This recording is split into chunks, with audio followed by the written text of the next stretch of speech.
Welcome back to Keksi Society. Today we're going to be talking about how the Japanese government wants AI to fight anime piracy after $73 billion loss. We're just going to read this article. A study conducted by Japan's Ministry of Economy, Trade and Industry found that content worth 5.7 trillion yen was pirated overseas in 2025.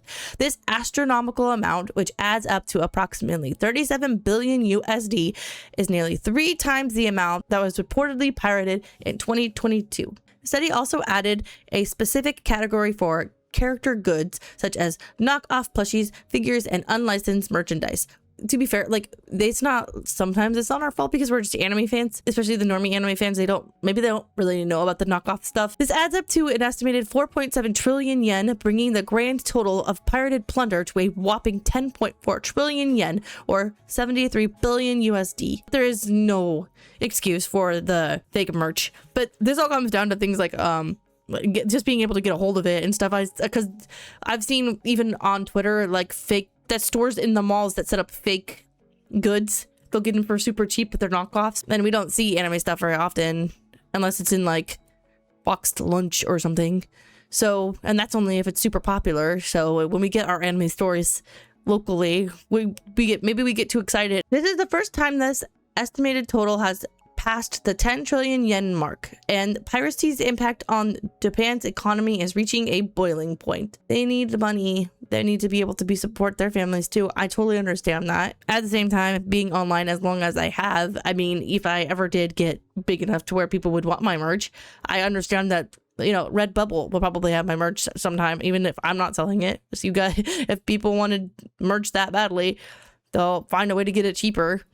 And I guess, to some extent, I will be a little bit sad, but also understand that this is the internet.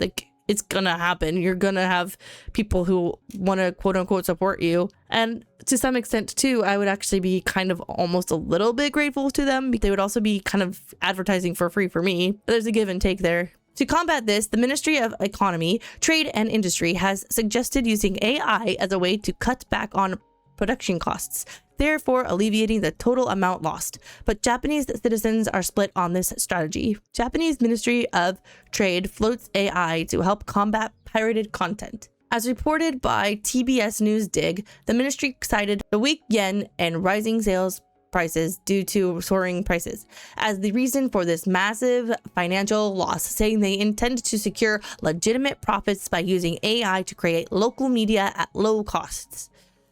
I mean, that'd be great. AI for anime merch in other places would be an interesting thing, because I can see AI being used for figurines and stuff. If you just hire a company to 3D print, just print what we send you. Here's the schematics, and the AI will do the rest. Even just let them have the machines or whatever. And then, well, you can print the same exact figurines in America as we can in Japan, but then we won't have to tariff them, because they'll be printed and made in America, but designed in Japan. So I could see that. Plushies would be a little different. I don't know if we have an AI sewing machine yet. However, this plan has been quite controversial among Japanese viewers, with comments split across forums discussing the news. It's not so much about English grammar and mistranslations, but rather just the content that artificial intelligence automatic translation has consistently produced, one mused. This is outrageous, another said. This problem started 30 years ago, and even if it's created at low cost with AI, unless international rules are established to prevent its use overseas, it will just remain lawless indefinitely. I buy merch and I buy mangas, and I should start buying raw mangas, even if I can't read them. Because I do want to support the authors and the creators. I don't personally think that this is an issue of just to be lawless. I think it's an issue of, we want good translations. We don't want Zoro to be Zolo, or we don't want, jelly donuts in our onigiri. And we don't want to change characters' relationships because localizers decide that they're going to have a character treat another character differently because slang in America or slang in the West So I do think that that is an issue. And I think that once it is solved, less piracy will happen. I personally think that. I don't think that it will ever go away. I think that there will still be the issue of piracy, but I do think that it will not be this huge loss that they currently are suffering from. This isn't the first time Japan has used AI to fight back against anime and manga piracy. In December 2025, Japan's Agency for Cultural Affairs reportedly allocated 100 million yen to create an AI-powered system that can spot stolen manga pages and identify where they're distributed online. This comes after the country revealed its 130 billion government plan to push content like anime and games worldwide back in November. And I hope that they can keep anime and manga Japanese but still get it out worldwide. That's the only thing I'm concerned about. I don't want this global manga initiative or global anime initiative.